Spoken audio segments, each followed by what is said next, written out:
Assalamualaikum warahmatullahi wabarakatuh.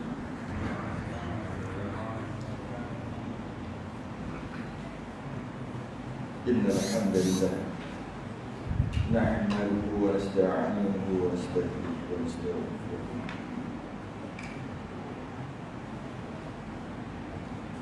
Wa na'udzu billahi min shururi anfusina wa min sayyiati a'malina. Man yahdihillahu fala mudilla lahu wa man yudlil fala hadiya lahu. Asyhadu an la ilaha illallah wahdahu la syarika lahu wa asyhadu anna sayyidana Muhammadan 'abduhu wa rasuluh. Allahumma shalli wa sallim wa barik 'ala sayyidina Muhammadin al-Fatihi lima ughliqa wal khatimi lima sabaqa nasiril haqqi bil haqqi wal hadi ila siratal mustaqim. Sallallahu alaihi wa ala alihi wa ashabihi haqqa qadrihi wa miqdarihi al-'azim. Allahumma nawwir bil kitabi basari wa atliq bihi lisani washrah bihi sadri wasta'in bihi jasadi bihawlik wa quwwatika fa innahu la hawla wa la quwwata illa bika subhanaka la 'ilma lana illa ma 'allamtana innaka antal 'alimul hakim. Wa la hawla wa la quwwata illa billahil 'aliyyil 'azim. Amma ba'du. Alhamdulillah, marilah kita rafa'kan kesyukuran, terima kasih kita kepada Allah Ta'ala. Pada malam ni dapat kita sambung pengajian kita, kitab Munyatul Muslim. Kita berhenti pada muka surat yang ke-14, Jawi 7 daripada bawah. Muka surat 14, 7 daripada bawah.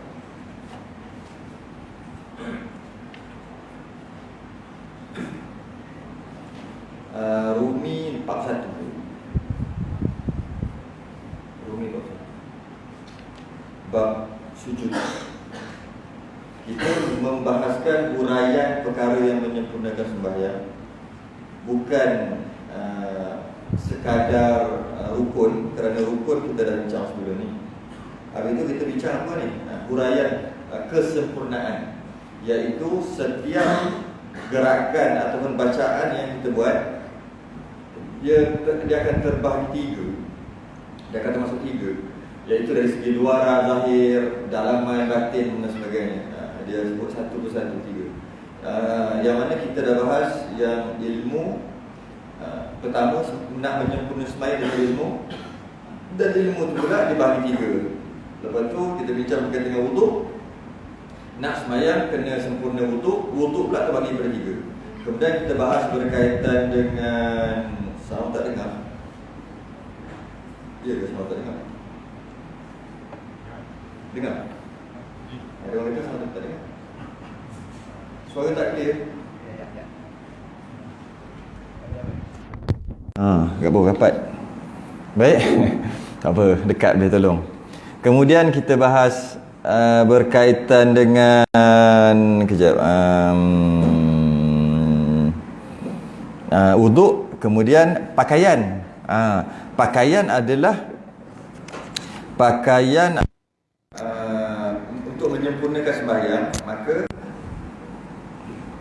untuk menyempurnakan sembahyang, maka kena ada pakaian. Pakaian tu pula untuk kesempurnaan sembahyang tu ada 3. Kita dah bahas dah lepas ni. Saya ulang balik ni. Kemudian waktu. Nak sempurna sembahyang mesti masuk waktu. Jadi masuk waktu tu, untuk sempurna masuk waktu terbagi kepada 3. Tu macam tu lah. Bagi tahu dulu. Kemudian kiblat. Nak sempurna sembahyang kena menghadap kiblat. Kalau tidak, tak sah sembahyang. Tapi nak sempurnakan kiblat terbagi pada 3. Kenapa saya sebut macam tu je? Sebab kita dah bahas sebelum ni, kan? Kemudian niat sama juga. Nak sempurna sembahyang kena niat. Tapi nak sempurna niat terbahagi kepada 3. Dah bahas dah. Kemudian takbir. Maksud takbir ni takbiratul ihram lah, dan takbir-takbir yang lain. Tak ada takbir, tak sempurnalah sembahyang, tak sah sembahyang. Tapi penyempurnaan takbir tu terbahagi kepada 3. Dah bahas dah. Yang seterusnya qiyam. tak qiyam, tak berdiri, tak sah sembahyang jika mampu. Tapi kesempurnaan qiyam tu terbagi kepada 3. Apa lagi kita bahas? Kemudian qiraah, bacaan sama ada Fatihah ataupun surah-surah lah. Jadi untuk sempurna sembahyang kena baca. Bukan sekadar baca yang wajib, yang sunat sekali untuk sempurna. Kalau untuk sah yang wajib. Tapi untuk menyempurnakan qiraah, menyempurnakan bacaan tu terbagi pada 3. Kan? Dan yang terakhir kita bincang baru ni adalah rukuk. Tak rukuk, tak sempurna sembahyang. Tapi penyempurnaan rukuk tu terbagi pada 3. Semua tu kan? Tu last kan? Kemudian masuk malam ni. Kata pengarang, ada pun kesempurnaan sujud 3 perkara. Baru kita masuk tu baru terasa. Kalau tidak rasa macam terputus lah. Sujud juga adalah kesempurnaan solat. Tak sujud tak sah. Tapi kesempurnaan sujud terbagi pada 3 perkara. Pertama, bahawa engkau hantar 2 tanganmu berbetulan dengan bahumu. Biasalah ayat dulu ko kadang-kadang kalau kita dengar elok-elok kan, memang sedap lah bunyi. Hantarkan tanganmu kan. Orang sekarang tak cakap yang tu kan. Hantar tu dia tukar jadi letak kot sekarang kan. Tak berapa tu kan. Kalau kata hantarkan tanganmu di atas meja. Uish, lain macam bunyi. Macam saya dapat surat lah baru ni. Siapa yang tahu-tahu lah, tak tahu sudah. Surat tu nampak dia punya ayat, Masya Allah. Orang lama dia cakap lain. Hantarkan tanganmu. Hantarkan tanganmu ke sana. Hantarkan kakimu ke masjid. Dia lain. Langkah, orang sekarang panggil langkah. Hendaklah kamu melangkah kakimu ke masjid. Okeylah. Tapi hantarkan kakimu ke masjid. Lain macam bunyi. Orang lama dia cakap lain macam. Okey. Jadi bahawa engkau hantarkan 2 tanganmu berbetulan dengan bahu. Maksudnya angkat tangan tu lah. Ketika sujud tu, bukan angkat. Ketika sujud tu mesti letak tangan. Kerana menyempurnakan sujud tu mesti 7 anggota. Pada mazhab Syafi'i. Tambah 1 jadi 8 sunat, iaitu hidung. Hidung kena sunat. Hidung ni kena lantai sunat, tak wajib.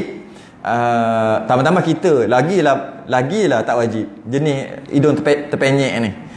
Tapi hidung orang Pakistan ke orang apa, tak apalah dia letak kepala je automatik hidung dia kena lantai. Mujur lah tak wajib. Sebab ada pendapat dhaif yang mengatakan hidung tak kena lantai tak sah sujud. Mujur lah. Bukan pendapat muktamad.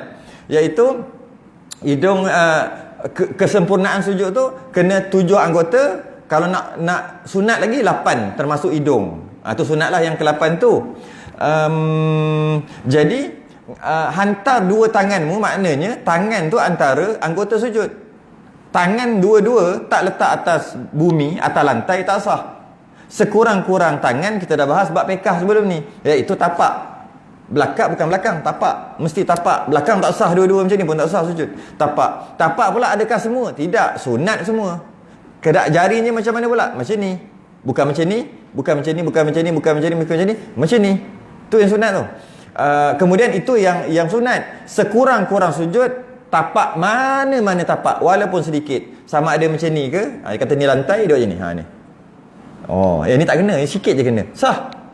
Atau tepi ni ke? Janji tapak. Macam mana nak tahu tapak tangan? Kita dah bahas dah sebelum ni. Ambil tepung, ambil bedak, tabur, tepuk kat dia, lepas tu buat macam ni. Agak-agak golek-golek sikit, macam ni sikit. Tengok. Yang kena putih tu baru nama tapak. Yang tak putih tu tak tapak. Jadi tepi ni tak kena lah. Tepi ni memang takkan kena tepi ni. Sebab macam ni mana kena. Maka kalau dia sujud macam ni tak sah. Tu fiqahnya. Tu dah bahas lama dah. Jadi sekurang-kurangnya tapak. Jadi antara tapak tu pula dia punya atas bawah. Kat mana? Kat mana? Ni kesempurnaan. Masa kita nak sujud tu, boleh kat sini, boleh kat sini. Kat sini boleh. Sini payah sikit lah, takut jatuh lah. Macam ni boleh lagi. Tapi terik kat sini ni. Macam ni boleh lagi. Boleh. Kat sini pun boleh. Sini pun boleh. Sampai ke bawah pun boleh. Dan pula tu kat sini macam-macam boleh. Boleh macam ni, boleh macam ni, boleh macam ni, boleh macam ni. Kan? Yang ni apa besar mana, nak kepak besar mana.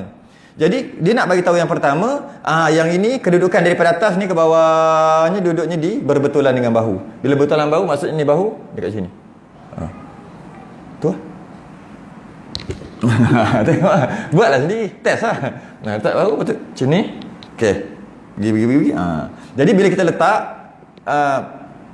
letak ulama mengatakan apa maksud berbetulan dengan bahu. Dia kata adakah ujung ataupun sini. Banyak pendapat. Kita rangkum semua, kita ambil di antara semua ni, mana-mana pun boleh. Maknanya macam ni okey lah. Janji bau. Kena bau. Betul tak tangan kena bau? Tangan tu maksud ni ni tangan. Bukan ni pun tangan, tapi dalam masalah ni maksud tangan ni. Jadi bila macam ni kena tak bau? Kena juga. Macam ni kena juga. Macam ni kena buka. Macam ni sikit kena juga. Janji kena. Kena tu maksud bukan kena. Maksud tu. Sebab kalau kita nak tengok secara detailnya, banyak sangat hadis-hadis, ada yang kata macam ni. Tapi masih lagi kena yang bawah. Ada kata macam ni. Atas je yang kena. Payah. Kita nak sujud macam mana? Maka kita rangkum semua. Di antara ni tapak ni, mana-mana boleh. Kat mana? Sini boleh. Sini kena sikit boleh. Boleh. Itu. Jadi kalau kita ambil pendapat, ada satu pendapat mengatakan di sini, bila di sini maknanya yang bawah je yang kena bau. Satu lagi, bila kita sujud, bahu kita naik sikit daripada berdiri macam ni. Kan? Kalau masih duduk macam ni, dia lain, nampak macam. Tapi bila sujud, bahu ni akan ke depan sikit kalau perasan lah. Perasan tak? Macam ni memang nampak macam tak logik pula macam sujud macam ni. Ya, kalau macam ni macam terlebih pula. Macam kalau kat telinga ni, kita rasa macam lebih daripada bahu kan. Cuba sujud tengok. Bahu dia duduk juga kat sini. Sebab masa sujud kan dia ke bawah macam tu. Jadi itu masing-masing kena buat lah. Cuma hantar dua tanganmu berbetulan dengan bahu, maknanya janji yang tapak tangan ni ataupun kot belakang ni mesti kena kat bahu. Mana-mana atas bawah kiri kanan semua. Atas bawah tak kisah. Janji kena. Saya nak buat susah. Macam ni kan. Macam ni semua tak kisah. Baru sempurnalah sujud tu. Bila sempurna sujud tu, sempurna dari segi sunat lah sujud tu, maka sempurnalah sujud. Dengan sempurna sujud, maka sempurnalah sembahyang. Tapi belum lagi, baru satu. Yang kedua, hendaklah engkau renggangkan dua lenganmu, ni lengan, daripada dua lambungmu bagi lelaki. Tu bagi lelaki tu. Kena dobek lah bagi lelaki. Dan jangan engkau hamparkan keduanya pada bumi. Satu-satu. Lengan ni pula, yang kedua, bagi lelaki sejauh mungkin daripada kita panggil rusuk ke ni lengan. Jauh. Jadi maknanya kepak. Ini pun jika semayang seorang, jika semayang sekarang. Sekarang ni maksud jarak. Tapi bila dah boleh rapat balik nanti, kena tengok kesesuaian. Masa tu kena tengok, sebab tuntutan ni sunat. Tuntutan untuk jangan kacau orang sebelah wajib. Kalau rapat-rapat, jangan kacau orang sebelah tu wajib. Kita semayang juga, orang sebelah pun nak semayang. Haram kacau dia. Wajib menjaga dia, orang sebelah yang rapat dengan kita. Tiba-tiba kita nak buat yang sunat, masuk dalam belah tangan dia, belah border dia. Kan dia dah menyusahkan dia. Maka dah buat perkara haram kerana nak buat perkara sunat. Tak jadi dia. Jadi macam mana? Kecilkan balik lah. Sebab ada masalah lain. Haram. Nak yang sunat jadi haram. Nak buat sunat dapat haram kan. Tapi kalau sekarang ni dan semayang seorang, maka bagi lelaki jauh macam ni.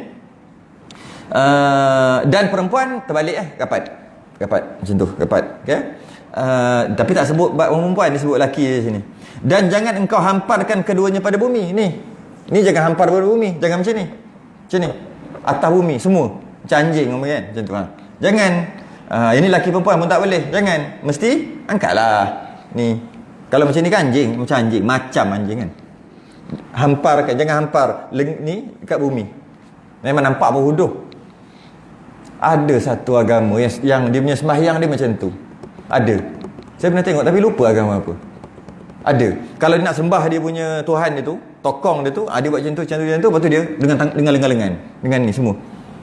Pertama dia buat macam sengit tu macam tu dulu. Duduk kaki ke situ. Macam orang perempuan duduk bersimpuh tu. Orang duduk macam tu. Lepas tu dia sikit, kaki dia ke sini sikit, lepas tu dia ke depan, sujud. Tangan dia duduk. Memang nampak hina dekat dengan dia punya Tuhan dia tu. Memang nampak dia hina macam tu. Tapi adalah agama. Kita tak, kita angkat. Agama kita angkat, iaitu macam ni. Angkat, jangan hamparkan.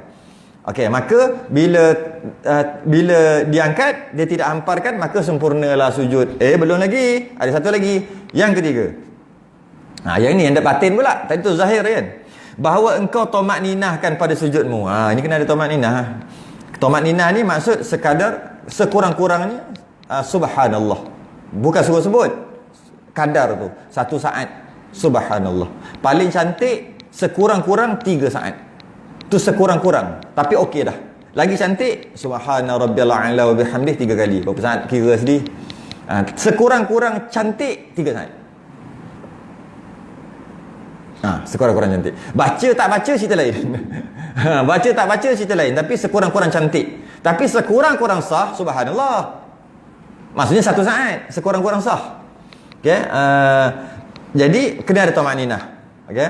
Dan tamakninah tu sebab dia kata bahawa engkau tamakninah pada sujudmu dan mengucap tasbih kamu serta ta'zim. Ta'zim itu membesarkan Allah. Jadi maknanya tamakninah ni, memang tamakninah fiqh adalah 1 saat berhenti kadar subhanallah. Tapi tamakninah dalam batin punya tamakninah maksudnya berhenti kejap, dalam pun berhenti.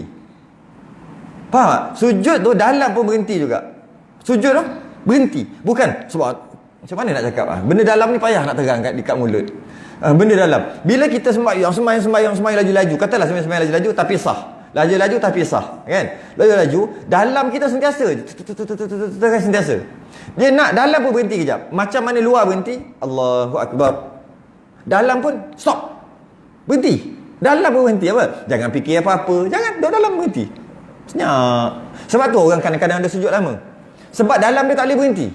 Maknanya dia hanya tamakninah zahir, batin dia tak tamakninah lagi.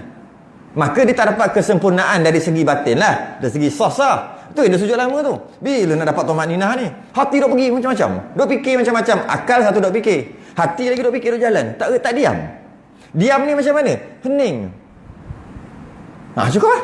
Dapat yang tu cukup lah. Tamakninah lah tu dalam batin. Hati kita tamakninah. Hati jangan duk sibuk.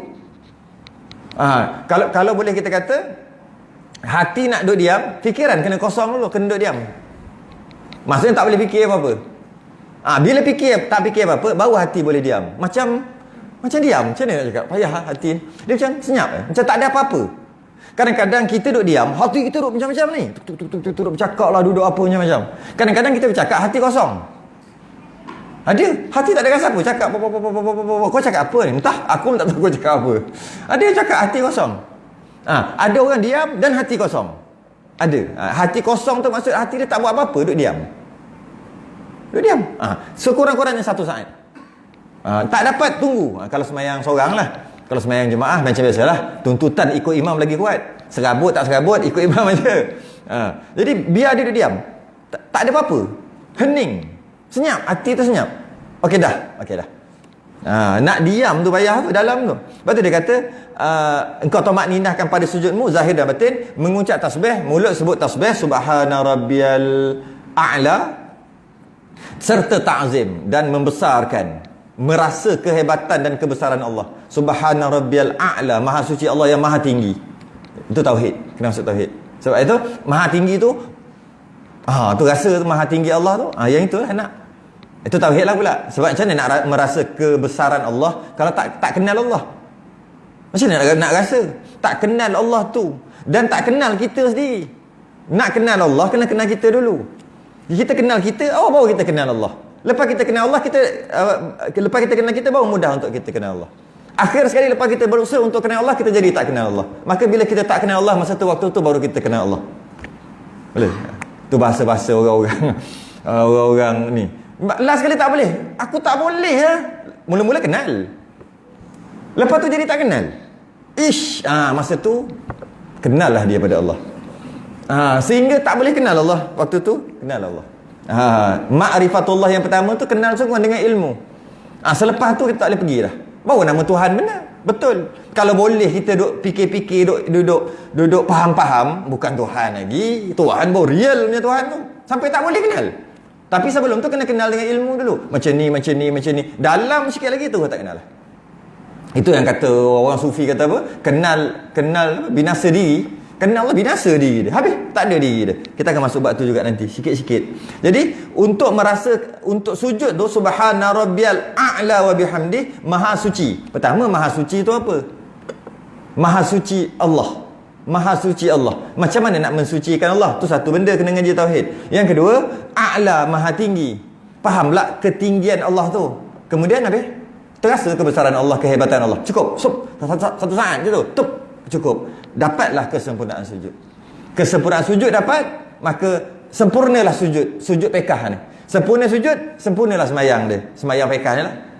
Tu. Jadi maknanya dia bukan semata-mata sekitar pekah je. Dia masuk ke tasawuf juga. Sebab tu setengah orang kata ini bukan kitab pekah, pekah tasawuf. Kitab ni. Pekah tulen bukan. Okey, habis. Tu sujud. Dan yang kalau nak kira 12 tu. Ke-12 tu kalau kira lah kan. 12. Adapun kesempurnaan duduk pula. Yang tadi tu sebelah lah sujud. Yang ni 12. Duduk pula yang ke-12. Duduk di dalam 3 perkara. Duduk adalah kesempurnaan semayang. Tak duduk, bila sebut duduk, ada apa duduk ni? Duduk tahiyat akhir, tahiyat awal lah. Tahiyat awal sunat banget, tahiyat akhir lah. Kalau sunat, tahiyat awal. Duduk tu, tak duduk, tak sah semayang. Tapi nak sempurna duduk, bahasa yang mudahnya, zahir dan batin duduk macam mana? Terbagi pada 3 juga. Pertama, bahawa engkau duduk atas tapak kakimu. Duduk atas tapak kaki. Yang kiri. Tapak kaki kiri, duduk atas tu. Dan engkau dirikan kakimu yang kanan. Ni, jika tahiyat awal. Ini pekah lah ni. Okay. Dan engkau keluarkan yang kiri di bawah betis kakimu yang kanan pada tahiyat akhir. Dia panggil iftirash dengan tawarruk. Di kaki kiri tu keluar kat situ. Ini bagi orang yang tak ada apa-apa masalah. Tak ada masalah fizikal, tak ada masalah kesakitan, tak ada masalah lari kiblat, tak ada masalah boleh tahan tapi duk sakit, dalam kepala dia tak ada fikir lain selain pada bila lah nak salam, bila lah nak salam, bila lah nak salam. Yang tu tak payah ikut yang ni. Duduk yang macam mana selesa. Ini bagi orang normal lah, orang sihat. Kita kalau duduk, jangan fikir duduk tu, jangan fikir bila lah nak salam, bila lah nak salam. Kita kalau dah fikir macam tu, maknanya duduk kita tu problem sebenarnya. Duduk kita problem, masalah. Sebab sakit ke, selengoh ke, macam-macam. Kadang-kadang dah okey dah sebab dia keraskan untuk dada dia menghadap kiblat menyebabkan dia sakit. Kalau macam tu maknanya tukar cara duduk. Tukar cara duduk. Mungkin duduk iftirash kot macam tahiyat awal. Duduk tahiyat awal pula. Buku lali dia kena kat situ. Buku lali pening apa? Pening pula. Sangat pedik, bukan pedih. Serban lah kan buku lali kan. Buku lali tu kena impit aja, tak boleh lama juga. Tahiyat akhir pun tak boleh. Kira lama tu seminit tahiyat akhir. Lebih kurang yang baca banyak-banyak seminit. Yang baca sikit-sikit ni 30 saat, 40 aja kot. Tak boleh tahan juga. Cari duduk cara lain. Kan kita dah mengaji sebelum ni. Tak boleh duduk tawarruk, duduk iftirash. Tak boleh duduk iftirash, duduk tarabbu', duduk bersila. Bersila mestilah boleh. Jarang lah tak boleh bersila. Tak boleh juga duduk bersila, duduk atas kursi. Macam mana duduk atas kursi? Kursi standby kat belakang. Ketika sujud tu, bangun-bangun tu terus bangun duduk atas kursi. Boleh buat. Saya dah buat banyak kali dah. Try ajar orang buat banyak kali dah. Boleh.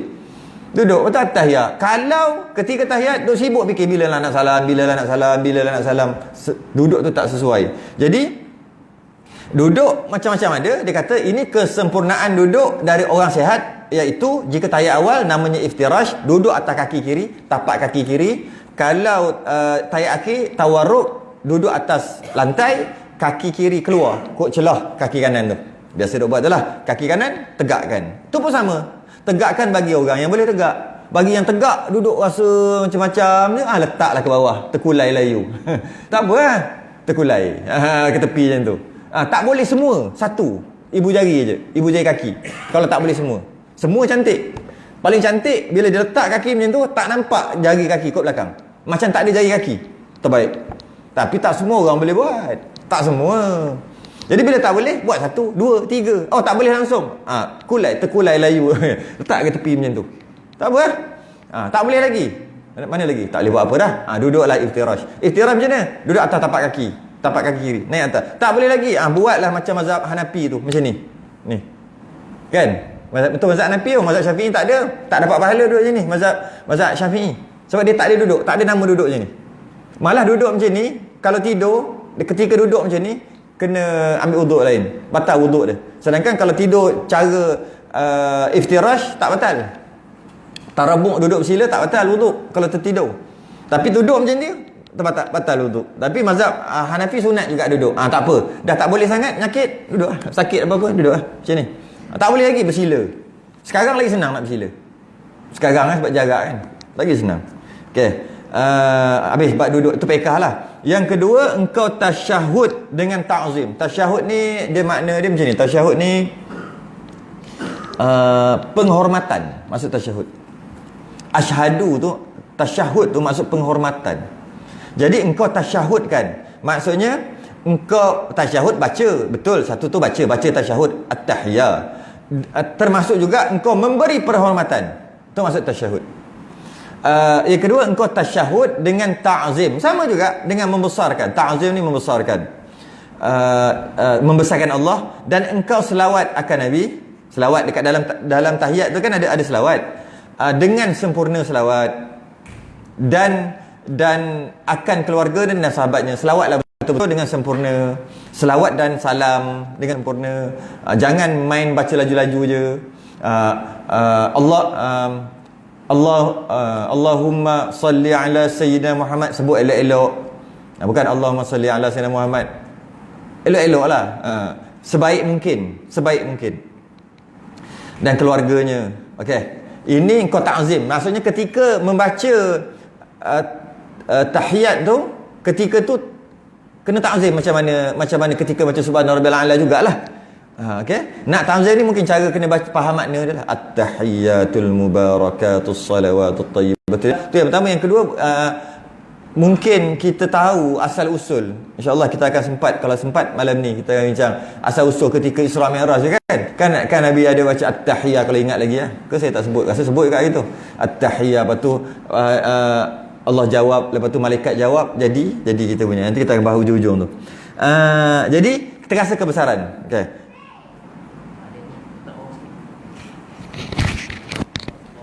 Bawah sikit. Okey. Dan yang ketiga, engkau doakan dirimu dan bagi segala mukminin tu. Lepas baca tasyahud, tahiyat, selawat dan salam dengan sempurna. Kemudian doa ni apa? Doa yang sama ada doa sendiri atau doa yang warid.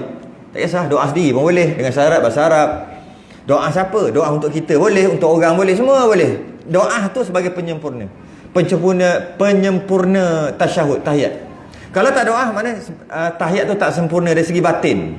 Bila batin tak sempurna, maka tapi zahir sempurna, sah sembahyang, tapi batin tu kurang. Kan kita nak sempurna.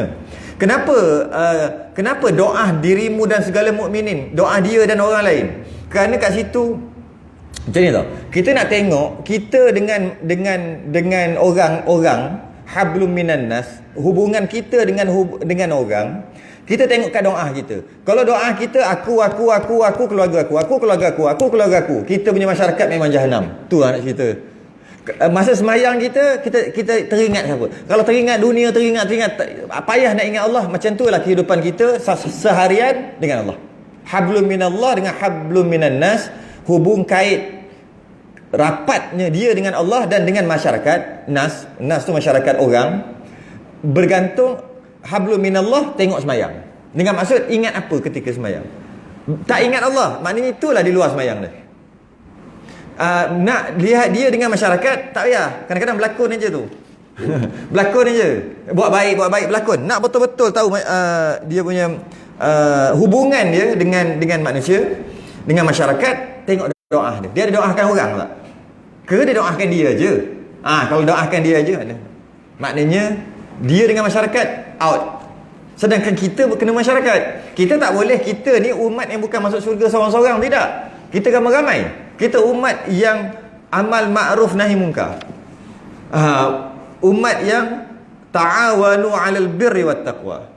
Umat yang wala ta'awanu 'alal itsmi wal 'udwan. Yang buat baik ramai-ramai, jemaah semua kita lah. Tiba-tiba dalam sembahyang, dalam doa dia, dalam sembahyang tahiyat lepas tasyahud tu, dia tak ada baca doa. Tak baca doa untuk dirinya. Allah kata sombong orang tak doa. Aku semua dah ada, nak doa buat apa? Sombong ni. Okey. Tak doa untuk orang lain, masyarakat dia out. Dia tak ada fikir pun tentang masyarakat. Ada dia tolong, masih lagi tidak sempurna. Tolong tu apa? Sebab mungkin ada sebab-sebab lain. Kalau betul, dia akan risau tentang masyarakat. Dia akan risau tentang masyarakat walaupun dalam doa dia. Pertama, dia risaukan diri dia, keluarga dan masyarakat. Jadi sebab tu dia kata doa dirimu dan segala mukmin. Jadi kalau dia doa dia dan orang lain, maka itulah martabat dia, maka sempurnalah tahiyat dia, tasyahud dia. Doa yang warid biasalah, ya muqallibal qulub sabbit qalbi ala dinik. Itu untuk diri sendiri.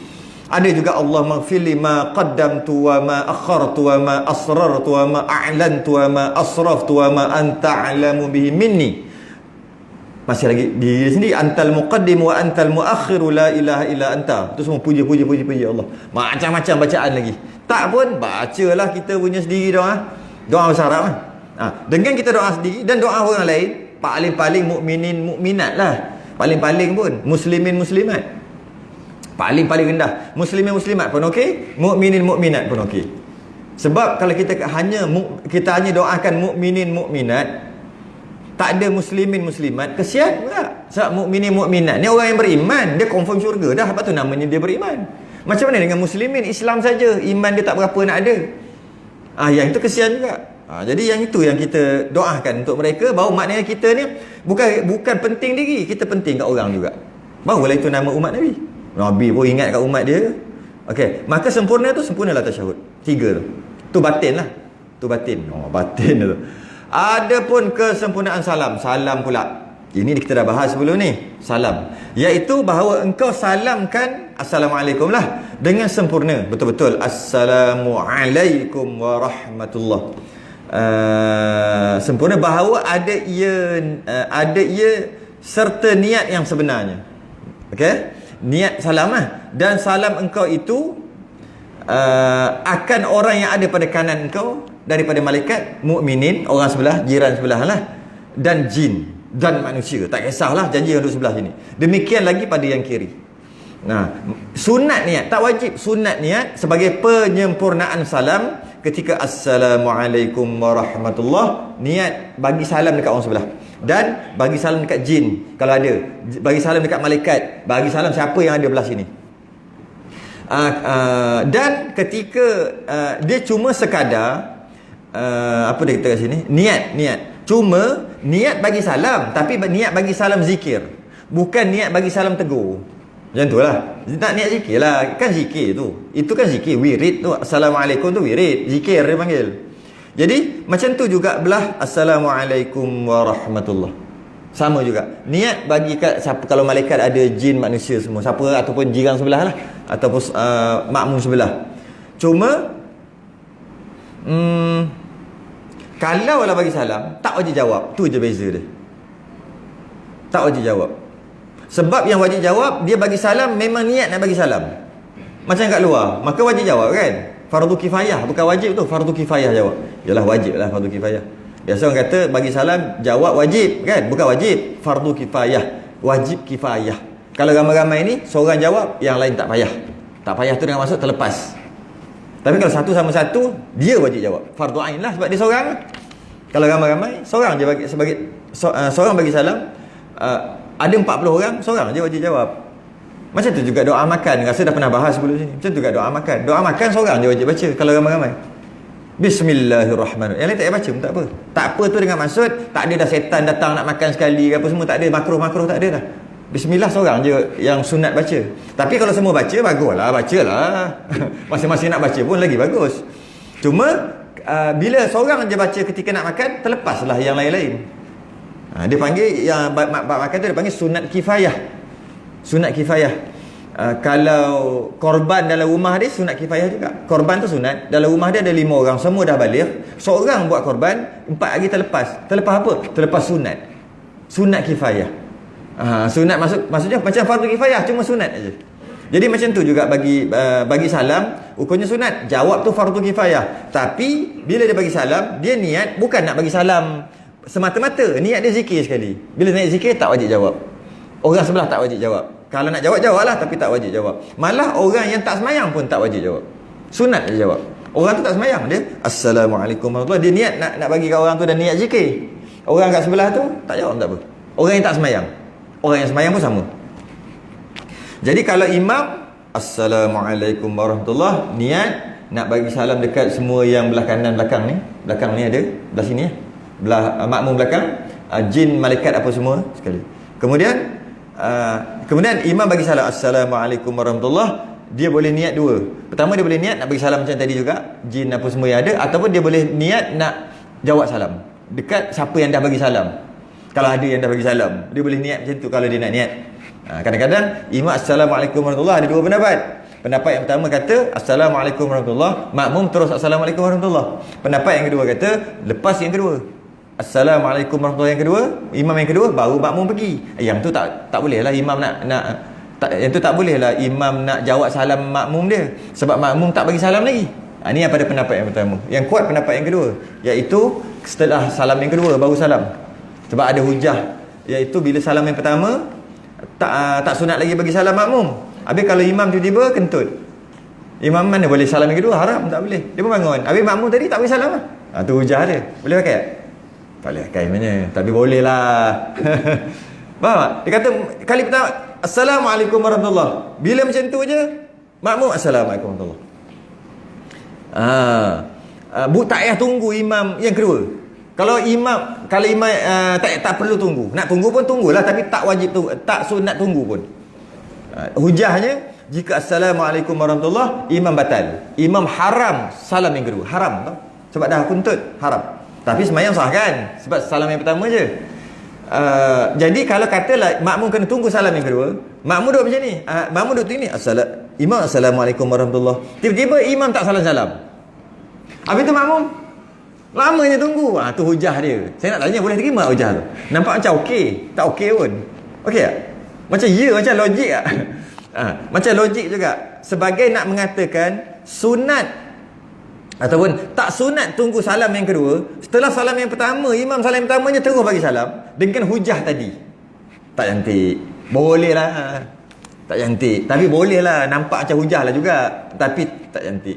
Kerana yang kata disunatkan assalamualaikum warahmatullahi, assalamualaikum warahmatullahi, lepas tu baru makmum bagi salam apabila imam assalamualaikum warahmatullahi, dan kadar lepas dia bagi salam tu, kadar tu tak lama.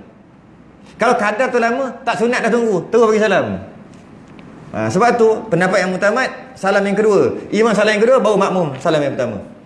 Jadi hujah tadi dilawan macam mana? Kadar yang makmum kena tunggu, kadar normal, kadar biasa. Berapa kita nak kata? 3 saat kot? 3 saat.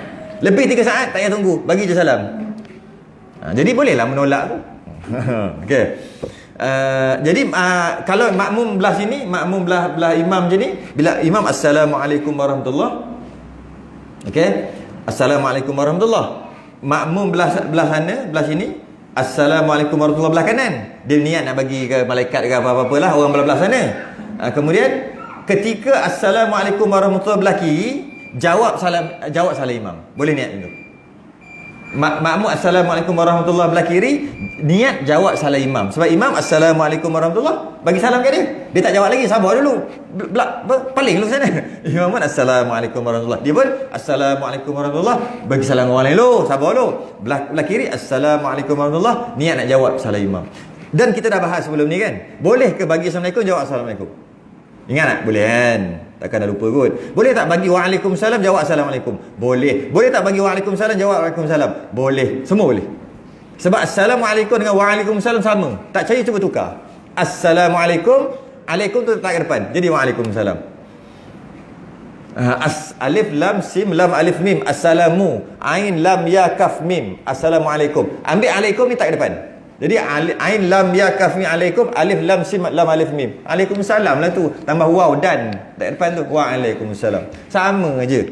Jadi dari kita nak menjawab salam, boleh bagi assalamualaikum jawab assalamualaikum, boleh. Boleh bagi assalamualaikum jawab boleh bagi waalaikumsalam jawab assalamualaikum, boleh. Boleh bagi waalaikumsalam jawab waalaikumsalam, boleh. Semua boleh. Paling baik bagi assalamualaikum jawab waalaikumsalam, itu terbaik. Jadi kenapa kita nak amal pelik-pelik kalau dah ada yang terbaik? Tu je lah. Cuma dari segi boleh. Jadi sama juga yang belah makmum belah kiri imam, ketika imam assalamualaikum warahmatullahi, assalamualaikum warahmatullahi, makmum ni akan balik paling ke kanan. Kali pertama dia berpaling tu, dia niat, aku nak jawab salam imam tadi. Jawab dulu kan. Yang belah sini jawab lambat sikit kan. Ni assalamualaikum warahmatullahi, niat nak jawab salam imam dengan assalamualaikum juga. Boleh? Kemudian assalamualaikum warahmatullahi belah sana, niat malaikat lah apa-apa. Itu kesempurnaan. Itu dia kata kat situ. Yang itu yang pertama, bahawa engkau salamkan dengan sempurna, bahawa ada ia serta niat. Niat yang sebenarnya. Dan salam niat sebenarnya tu maksud niat bagi salam dan niat zikir sekali. Dan salam engkau itu akan orang pada kanan engkau daripada malaikat, dan macam tu juga kiri. Habis. Apa lagi ya? Hilang pula. Salam. Lah. Salam tak ada 3 kan? Saya tak perasan. Kan? Salam tak ada 3. Salam ada 1 je. Salam tak ada 3. Okay. Kesempurnaan salam 1 je. Niatlah macam tadi. Pada kanan kau daripada malaikat dan mukminin, jin dan ins. Ins tu manusia lah kan? Insan. Ins. Demikian lagi pada kiri. Adapun kesempurnaan ikhlas. Ikhlas pula. Kesempurnaan ikhlas. Ni panjang sikit ni. 3 perkara ikhlas. Yang ni yang paling last dan yang paling panjang dan yang paling penting sebenarnya. Kesempurnaan ikhlas. Macam mana kesempurnaan ikhlas? 3 perkara. Lillahi ta'ala sunat. Sebut kat mulut. Kerana Allah Ta'ala kan? Kerana Allah Ta'ala tu ikhlas lah. Ikhlas tu maksud buat sesuatu kerana Allah Ta'ala. Jadi kita baca niat kita, lafazkan niat kita, lepas tu lillahi ta'ala. Lafaz lillahi ta'ala tu sunat. Okay. Tapi untuk sempurnakan lillahi ta'ala ikhlas tu, ada 3 perkara. Barulah sempurna sembahyang. Yang pertama, bahawa engkau tuntut dengan sembahyang, engkau tuntut dengan sembahyang itu dengan keredaan Allah. Tuntut dengan sembahyang tu. Sembahyang ni kerana nak reda Allah. Engkau tuntut, bahasa sekarang dia panggil tujuan kot. Tujuan kot bahasa sekarang. Tujuan sembahyang sebab nak keredaan Allah. Dan jangan engkau tuntut akan redha manusia. Jangan sembahyang tu tujuannya redha manusia. Manusia suka. Kerana nak manusia suka. Nak manusia redha manusia. Malah dalam hadis-hadis disebut di padang mahsyar, bila kita buat satu ibadah dengan redha manusia, maksudnya bukan redha Allah, kita akan cari dia, nak minta redha dia nanti. Cari dekat padang mahsyar sebab tak ada pahala. Tak ada pahala. Kita bercakap dia. Aku hari tu bersemayang sebab engkau. Buat pahala. Mana orang nak bagi? Dah tak ada pahala aku semayang ni. Contoh tak ada pahala ni. Hari tu ingat tak aku semayang sunat tu? Kan? Sebab engkau ada kat situ. Sebab aku yang digembar-gemburkan sebagai pengganti pengurusi. Contoh. Jadi mestilah nak kena semayang sunat banyak sikit. Jadi aku semayang sebab aku nak ambil hati korang 2 orang 3 orang yang ni. Jadi sekarang ni aku nak pahala. Mana boleh? Aku tak ada pahala macam mana ni sebab solat sunat aku. Contoh lah. Macam mana ni? Tak boleh. Apa pula aku nak bagi pahala? Mana boleh? Allah tak bagi sebab bukan kerana Allah, kerana kau. Aku buat kerana kau. Jadi orang tak boleh kali, maknanya tak dapat lah. Dituntut tak dapat. Sebab apabila seseorang buat apa-apa ibadah kerana nak redha manusia, dia akan cari manusia tu nanti di akhirat. Allah berjuta bilion orang, dia akan cari sampai jumpa. Lepas jumpa dia minta, dan memang tak dapat. Siapa boleh nak bagi? Memang tak dapat. Jadi ikhlas ni, kesempurnaan ikhlas ni, tuntut ibadah kesemata-mata redha Allah ni, dia sangat susah. Sebab ikhlas ni, ahli sufi kata, ikhlas ni dia ibarat semut hitam berjalan di atas batu yang hitam di dalam gua yang kelam di malam gelap gulita. Nampak tak agak-agak semut tu? Tak nampak semut tu. Jadi ikhlas ni susahnya sampai tak boleh kita nak tentu. Dalam ikhlas, maksud ikhlas pertama tak ada kepentingan diri sendiri, bukan untuk diri sendiri. Tu yang pertama ikhlas. Kemudian semuanya kerana Allah. Malah tak ada sesiapa pun dapat mengatakan dirinya tu dah ikhlas. Tak boleh. Kerana hanya Allah je yang tahu buat ikhlas. Sebab tu banyak kata, kalau boleh jangan sebut kat mulut ikhlas. Sebab antara tanda, bukan garanti ya, antara tanda tak ikhlas bila sebut ikhlas. Bukan garanti, antara tanda. Saya ikhlas. Biasa tak dengar orang cakap tu? Ikhlas. Tanda. Bukan garanti. Kau ni confirm tak ikhlas. Tak boleh. Kita dah sebut awal-awal. Ikhlas hanya Allah je yang tahu. Orang pun tak tahu, malah diri dia pun tak tahu. Diri dia sendiri pun tak tahu ikhlas pun tidak. Tapi ada tanda-tanda. Antara tandanya lepas buat sembak bagi tahu orang, atau tanda aja. Lepas dia buat sesuatu ibadah, dia cerita kat orang. Tapi tak semestinya, cuma tanda aja. Ni tak lama lagi puasa ni. Hati-hati takut puasa kita habis, tahajud kita habis. Tak payah ada cerita lah tahajud kita tu siang-siang tu, malam-malam Allah ngantuk sikit lah, semalam tahajud. Tak payah. Tak payah. Tak payah. Ada yang teruk, saya peristiwa ni berlaku. Saya cerita 2-3 kali dah. Cerita kat tempat lain lah. Berita memang berlaku. Dia nak sembang kita tak ada point. Yelah, nak cerita pasal apa? Nak cerita pasal apa? Point tak ada, baru kenal. Dia akhir sekali cerita pasal taman dia. Taman dia elok, harmoni, baik, bagus, majlis ilmu banyak, okey lagi. Tapi dia kona Masya Allah jauh. Tak terjangkau akal fikiran kita, dia nak konang ke situ. Aku cerita, lepas tu tapi dia mula ada tapi lah. Dia cerita pasal taman dia bagus, orang nak mengaji, kita ada majlis ilmu sebulan 42 kuliah. Lepas tu pula orang memang nak mengaji gini-gini, fardu ain tak fardu ain. Dia cerita macam-macam kebaikan. Sebab tak ada benda, tak ada point dia nak cerita kita kan. Takkan nak cerita bola, nak cerita pasal kereta. Memang aku tak layan lah.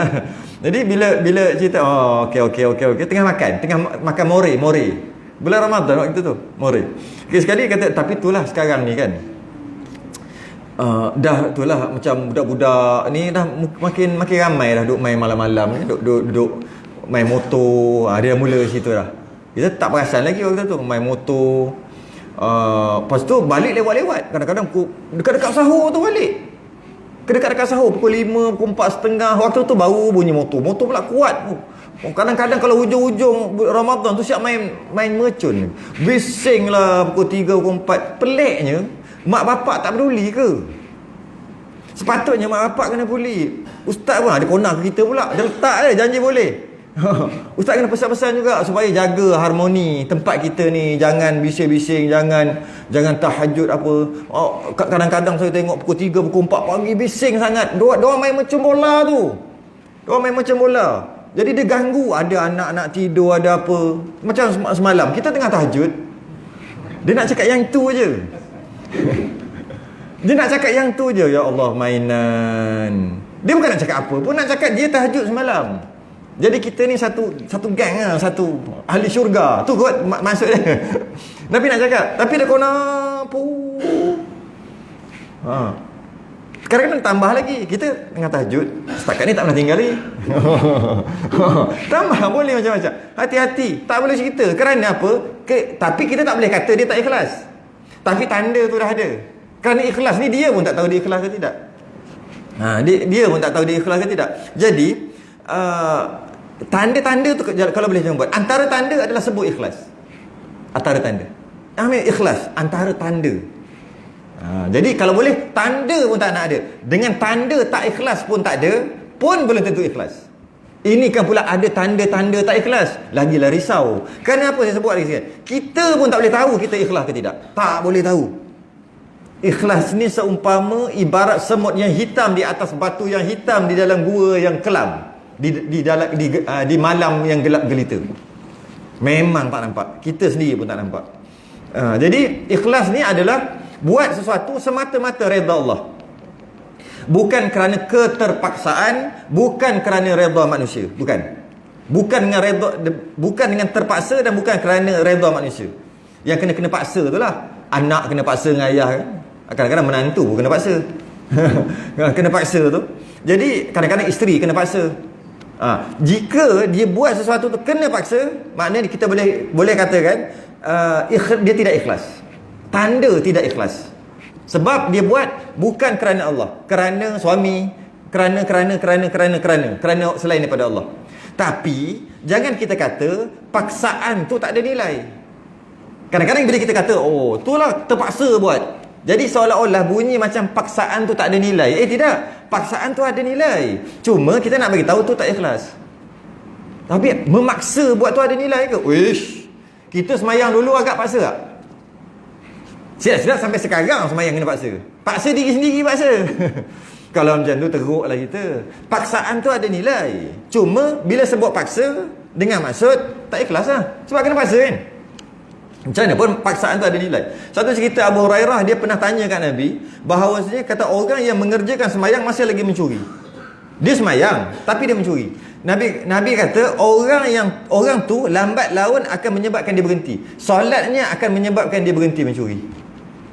Tak kisahlah curi, maksud dia ada buat dosa dalam masa yang sama dia sembahyang. Sebab tu perasan nak kita tengok, ada guru kita dah pesan, kalau nak buat apa, nak main gitar, nak main itu, nak main ini, nak dahurat, nak apa, sembahyang jangan tinggal. Pesan tak? Ada tak pesanan-pesanan macam tu? Memang pun. Kerana solat tu, jika benar solat tu, syaratnya sempurna, rukun sempurna, wuduk sempurna, semua sempurna lah, sah lah. Inna salata tanha anil fahsya'i wal munkar. Solat dapat mencegah daripada perkara keji dan mungkar. Allah kata dia dapat cegah. Bukan mudah-mudahan dengan solat nanti tercegah lah, mudah-mudahan. Bukan mudah-mudahan. Garanti cegah. Dengan syarat solat betul. Yang macam saya dah bagi contoh sebelum ni, tak payah saya betul ulang balik lah. Contoh solat betul macam mana kucing hidup yang ada roh. Bukan kucing patung yang gerak tangan aja tu. Bukan kucing tu. Kucing yang ada roh, iaitu dia akan menghambat semua tikus-tikus. Jadi dengan dia sembahyang, sambil-sambil tu dia mencuri. Sembahyang masa yang sama dia dah aurat, buat dosa dan sebagainya. Sembahyang jangan tinggal juga. Kerana kata Nabi, sembahyang dia ni akan mencegah. Akan lama-lama tolak dah tak buat dah. Sebab memang sembahyang akan mencegah daripada perkara keji dan mungkar. Kalau tak dah lama tak cegah-cegah juga, mana kena cek balik sembahyang. Mungkin wuduk tak sempurna ke, sebenarnya tak sah ke, mungkin tak tahulah. Ada yang tak sah lah. Ada yang tak sah sembahyang tu. Kalau sembahyang tu sah, garanti dapat cegah. Boleh kata garanti. Kenapa garanti? Quran cakap tak berani nak cakap garanti. Nah, inna salata tanha anil fahsya'i wal munkar. Inna tu dia panggil taukid, penegasan. Inna mesti bunyi tu. Boleh je as-salata tanha, boleh je. Solat itu dapat mencegah. Solat tatanha. Solat itu dapat mencegah perkara keji dan mungkar. Boleh je. Tapi bila sebut inna, dia kena lain sikit. Garanti lah macam tu. Inna tu. Padahal inna tu tak ada pun makna lain. Sesungguhnya. Tak ada sesungguhnya pun boleh faham. Kan? Solat dapat mencegah perkara keji dan mungkar. Okay? Sesungguhnya solat dapat mencegah perkara keji dan mungkar. Inna sesungguhnya. Tak ada pun. Tak ada macam tak ada function pun. Ada weh. Function dia garanti. Kalau sebut pun dengar semangat. Bukannya solat tu dapat cegah. Bukan. Solat tu dapat cegah. Sebab apa? Inna. Jadi dia mesti dapat cegah. Maka paksaan tu dapat cegah. Malah terbukti setiap orang, boleh kata secara umum, setiap orang asal usul dia paksa. Sama ada orang paksa dia ataupun dia paksa dia sendiri. Tapi mesti paksa. Boleh kata secara umum semua orang kena paksa. Semua orang kena paksa. Nak buat apa? Semayang kena paksa, puasa kena paksa, semua kena paksa. Kena keterpaksaan tu. Ini bermakna seteruk mana pun orang tu, solatnya akan mengubahkan. Walaupun solat tu terpaksa mula-mula. Jadi paksaan bukan bermakna sia-sia ibadah. Tidak. Cuma tak ikhlas lah. Ikhlas kena kata tak ikhlas. Sebab kena paksa. Tak ikhlas kan. Cuma dia ada kebaikan. Dia menjadi sebagai titik pendorong kepada kebaikan yang akan datang. Habis. Dan kita tengok juga kat sini, sebut kat sini, jangan engkau tuntut akan redha manusia. Okey. Ataupun bahasa lain, jangan engkau tuntut akan redha makhluk. Boleh juga. Makhluk. Redha Allah, kita nak redha Allah, tak nak redha makhluk. Jadi macam mana kalau dia nak kepada makhluk juga, tapi makhluk tu berupa syurga ke? Makhluk juga. Kenapa sembahyang? Nak syurga. Syurga tu makhluk lah. Jangan cakap Tuhan. Syurga tu makhluk. Nak pahala. Pahala tu makhluk. Yalah Allah cipta makhluk lah. Apa sahaja yang Allah cipta mesti makhluk. Lagi mudah selain daripada Allah, makhluk lah. Mana ada selain daripada Allah bukan makhluk? Mana ada? Selain daripada Allah, makhluk lah. Jadi nak syurga, nak pahala, makhluk lah tu. Adakah dikira ikhlas? Ya, ikhlas. Masih lagi ikhlas. Masih lagi ikhlas. Dalam syarah hikam Tok Pula Manih, yang mana dia kata kat sini, ikhlas termasuk dalam ikhlas jika dia nak perkara yang telah dijanjikan oleh Allah, walaupun yang dijanjikan oleh Allah tu makhluk. Maknanya dia buat, kalau sekali lalu, bukan lillahi ta'ala, bukan kerana Allah lah kan, kerana syurga. Syurga tu bukan Allah. Sekali lalu, tapi tidak. Sebenarnya kerana Allah juga. Kerana Allah yang janji. Bila Allah janji nak bagi syurga, kita buat nak syurga, maknanya kerana Allah juga. Boleh tak? Dia jauh sikit lah. Jauh sikit lah pusing dia tu. Kat bawah ni dia akan bagi tahu nanti, sikit lagi dia akan bagi tahu berkaitan dengan orang yang tak tu, dia direct, dia tak ada pun ikut syurga, dia direct pada Allah. Kita tengok nanti. Kenapa boleh? Kerana dalam Quran sendiri sebut, wa basyiril ladzina amanu wa 'amilus solihati anna lahum jannatin tajri min tahtihal anhar. Sampaikan berita gembira kepada mereka yang beriman dan berbuat baik dan amal soleh, bahawa mereka akan disediakan syurga-syurga yang mana sungai mengalir kat dalam syurga tu. Jadi bila telah dijanjikan oleh Allah, siapa buat amal baik, amal soleh, dapat syurga. Kita nak syurga, maknanya lillahi ta'ala juga. Walaupun nampak jauh lah pusing dia. Nak ke syurga, tapi syurga Allah janji. Kau nak jauh. Tapi masih lagi namanya mukhlisin, termasuk orang-orang yang ikhlas. Termasuk juga dia buat satu ibadah sebab takut dosa. Takut neraka, takut bala. Oh tak boleh, nanti bala turun. Bala tu makhluk. Takut bala, takut neraka. Neraka tu makhluk Allah. Maknanya dia takut nak buat dosa, sedangkan dosa tu adalah arahan daripada Allah. Dia nak ikut, tapi dia ikut bukan sebab Allah. Dia ikut sebab neraka. Maksud takut neraka. Takut dosa, takut neraka. Sama lah juga. U'iddat lil kafirin, yang disediakan bagi orang kafir. Neraka. Jadi Allah kata siapa yang tak ikut gini neraka. Jadi dia pun buatlah sebab apa? Takut neraka. Takut neraka tu sebenarnya takut Allah juga. Lillahi ta'ala juga. Sebab Allah yang bagi ancaman tu. Tapi kona jauh jugalah. Kona dia jauh gini. Depan ni kita tengok kona straight, yang tak ada kona-kona. Yang kedua bahawa engkau lihat akan taufik itu daripada Allah. Ini penting. Ini dalam, iaitu taufik ni saya dah sebut dah rasa sebelum ni, lama dah lah. Hidayah adalah kita nampak yang benar itu benar, yang salah itu salah. Itu hidayah. Hidayah, Allahumma arinal haqqa haqqan. Tu dia. Hak tu hidayah, betul lah. Hak. Ya Allah, engkau rezekikan aku tengok yang benar tu benar. Tu kita minta hidayah pada Allah.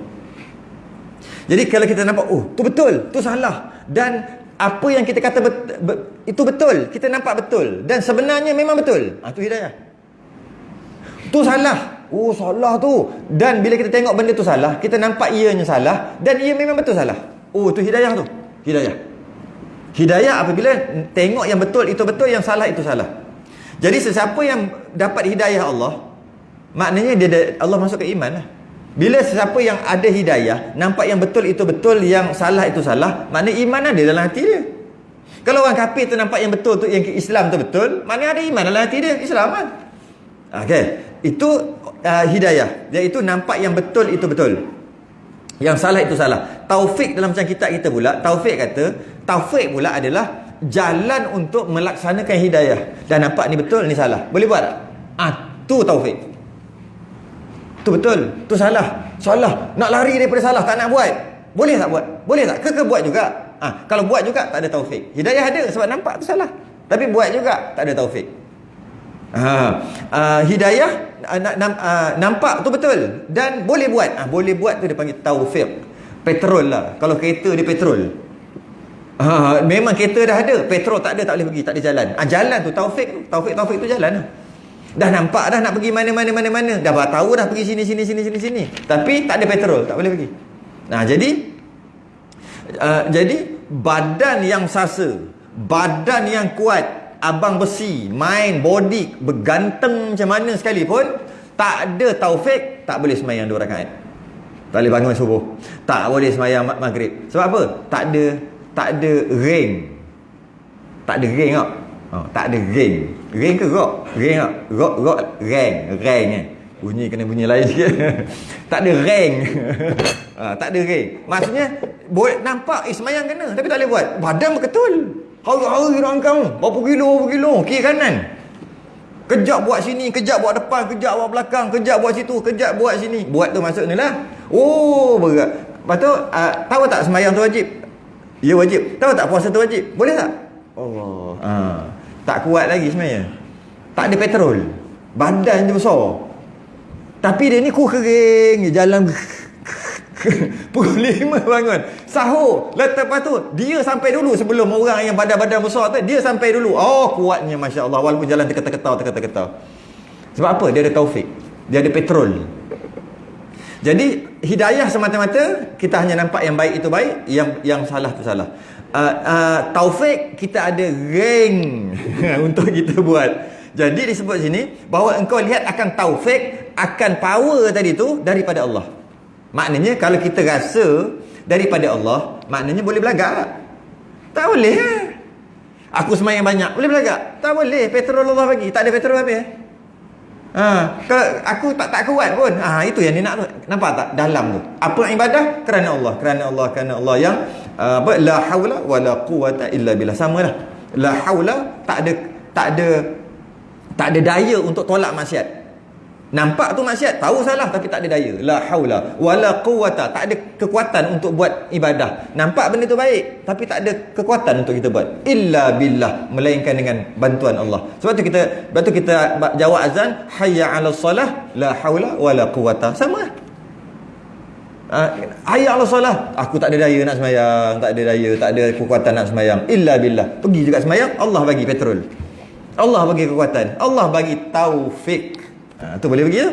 Jadi hayya 'alal falah, mari berjaya. Manalah aku boleh berjaya.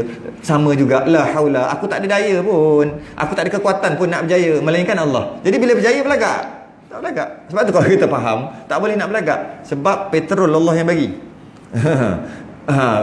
Dia mana boleh buat petrol. Ada orang petrol ada sini, lupa pula.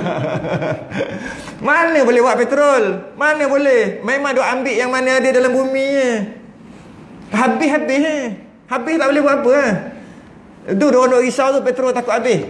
Mana boleh buat? Kalau boleh buat petrol. Sedap . Boleh buat lah, maksudnya campur jadi petrol, masuk dalam kereta.